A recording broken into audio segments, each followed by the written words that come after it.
Mei 8.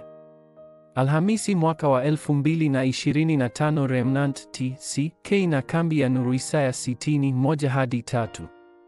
Ondoka, uangaze, kwa kuwa nuru yako imekuja na utukufu wa Bwana umekuzukia. Maana tazama, giza litaifunika dunia na giza kuu litazifunika kabila za watu, bali Bwana atakuzukia wewe na utukufu wake utaonekana juu yako.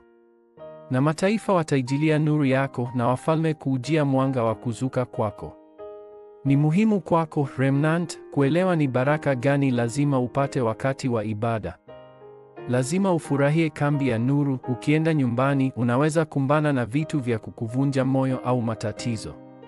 Hata shuleni, utaona kuwa hakuna kinachokuja kwako kama jibu. Ndiyo sababu unahitaji tu kufurahia kambi ya nuru kwa muda tu na itatokea. Hii ni kufurahia hata kama hujui kabisa. Baptizan 7 unafurahia kambi ya nuru wakati huo huo. Kuingia katika masomo yako na nuru hii ni safari. Kwa wakati huu miongozo itaonekana. Unachopaswa kukumbuka kabisa ni kanuni ya majibu 100%. Hii inahusu kufanya mfumo wa kupokea baraka 100% katika masomo yako, utaalamu na shamba, moja baada ya nyingine.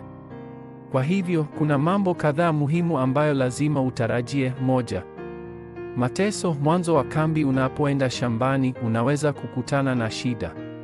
Hata hivyo, mateso yanaongoza hadi mwanzo wa kambi. Wengi waliamini kwamba kila kitu kitafikia mwisho mara tu kanisa la kwanza lilisingiziwa kimakosa kuwa wazushi, lakini huo ulikuwa mwanzo tu. 2. Mateso, hatua ya kugeuka. Kwa kuongezea, kuna wakati unakabiliwa na mateso. Vikwazo vinaweza kusimama katika njia yako. Walakini, mateso unayokabiliana nayo yatabadilika kabisa kuwa hatua ya kugeuza.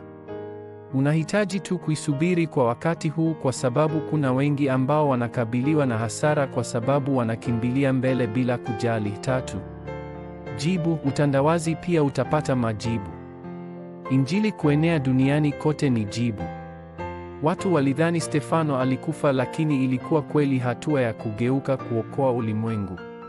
Kazi za utandawazi ziliibuka kupitia Paulo ambaye alikuwepo wakati huu. Lazima ukumbuke ukweli huu. Lazima uwe na wakati wa kilele wa kufurahia nguvu hizi 5 muhimu. Kwa sababu utakuwa kilele, lazima kupanua chombo chako. Majibu tayari yapo ndani ya matatizo, mizozo na migogoro unayokabiliana nayo. Kwa hivyo, unahitaji tu kukaribia kila kitu kwa utulivu. Hata ukimakinika kwa siku moja tu, utaona jinsi hili lina ufanisi. Vitu ambavyo vinachapishwa wakati wa miaka yako iliyobaki vitadumu milele. Hii ndiyo sifa kuu ya Remnant. Ombi la agano. Mungu Baba, naomba nijue siri ya kuinua kambi ya nuru. Kambi ya nuru iinuliwe wakati huu kanisani na katika familia yangu.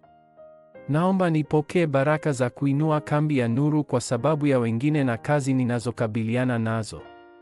Katika jina la Yesu Kristo naomba. Amen.